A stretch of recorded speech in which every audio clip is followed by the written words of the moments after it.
In primetime news this evening, no Rastas. Family outraged as Constitutional Court rules in favor of primary school.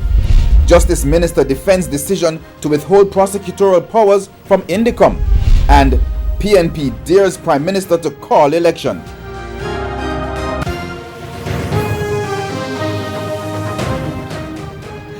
Good evening and welcome to Primetime News, live on air and online at onespotmedia.com. I'm Herman Green. And I'm Janella Precious. Also this week, the financial week, sports commentary, e-prime and weather. But before the break, the feedback question. Our question this evening: what are your thoughts on the court ruling that it's up to a school to decide if it wants to accept a dreadlocked student? You can share comments online, facebook.com/television Jamaica and tweet us at Television Jam. Please stay with us. Primetime News returns right after this break.